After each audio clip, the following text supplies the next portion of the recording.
இது Toyota Fortuner 2024 model. இந்த வண்டி பிரேக் டவுன் ஆயிடுச்சுன்னா, இப்போ பார்க்கிங்ல நிறுத்தி வச்சிருக்கும் போது பிரேக் டவுன் ஆயிடுச்சுன்னா, இதுல ஒரு விஷயம் இருக்கு, ஒரு சேஃப்டி ஃபீச்சர். அதை பண்ணாம உங்களால வண்டியை நவுத்தவும் முடியாது, டோவும் பண்ண முடியாது. அதை பத்தி இந்த வீடியோல டீட்டெயிலா பார்க்கலாம். இப்போ வந்து கார் ஆஃப்ல இருக்கு, எதுவுமே ஆன் பண்ணல.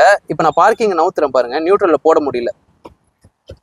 இப்போ பாத்தீங்கன்னா இந்த கியர் பக்கத்துலேயே ஒரு சின்ன பாக்ஸ் மாதிரி இருக்கு பாருங்க, இதுதான் வந்து ஷிஃப்ட் லாக்கு. இப்போ இதான் சாவி. இந்த சாவிக்கு பின்னாடி திருப்பினீங்கன்னா இந்த மாதிரி ஒரு இது இருக்கும். அதை நீங்க லைட்டா தள்ளினீங்கன்னா சாவி வந்துடும் வெளியில.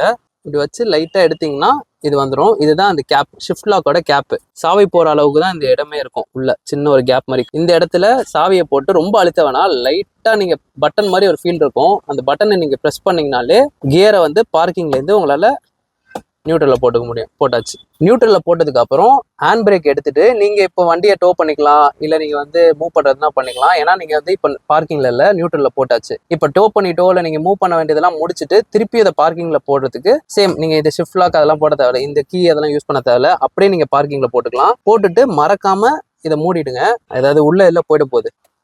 மூடிட்டு அவ்வளவுதான். இதுல காமனா பண்ற தப்பு என்னன்னா, இதை போட்டு ஒரேடியா அழுத்தி ஃபுல்லா அழுத்திட்டுலாம் இருக்க தேவையில்ல. நீங்க லைட்டா அப்படி அழுத்தி இப்படி பண்ணீங்கனாலே வெளில வந்துடும் கேப். ஃபுல்லா அழுத்தி உடச்சிட வேணாம் இதை. அதே மாதிரி இங்க போட்டு ஃபுல்லா அப்படி ஃபுல் ப்ரெஷர்ல எல்லாம் நீங்க அழுத்த தேவையில்ல, லைட்டா அழுத்தினாலே போதும், ஓப்பன் ஆயிடும். இந்த சேஃப்டி ஃபீச்சர் எப்போ யூஸ் ஆகும்னா, நீங்க காரை பார்க் பண்ணிட்டு திருப்பி வந்து ஆன் பண்ணும்போது ஏதோ எலி கடிச்சோ இல்ல சம்திங் கார் ஆன் ஆகல, பிரேக் டவுன் ஆயிடுச்சுன்னா, அப்போ நீங்க இந்த ஷிஃப்ட் லாக்கை யூஸ் பண்ணி அன்லாக் பண்ணிட்டு காரை டோ பண்ணவோ இல்லை மூவ் பண்ணவோ உங்களுக்கு ரொம்ப யூஸ் ஆகும். இல்லை நீங்கள் வெளியில் இருக்கும்போது சம்டைம்ஸ் வெளில போயிட்டு வரும்போது ஆன் ஆகலனாலும் இதை நீங்கள் யூஸ் பண்ணிக்கலாம். இந்த ஷிஃப்ட் லாக் ஃபீச்சர் வேறு எதுக்கெல்லாம் யூஸ் ஆகும்னு உங்களுக்கு தெரிஞ்சா கண்டிப்பாக கமெண்ட் செக்ஷனில் சொல்லுங்கள். இந்த வீடியோவில் எது பிடிச்சிருந்தது பிடிக்கல அப்படிங்கிறதே கண்டிப்பாக கமெண்ட் செக்ஷனில் சொல்லுங்கள். இதுக்கப்புறம் நெக்ஸ்ட் வீடியோவில் பார்க்கலாம்.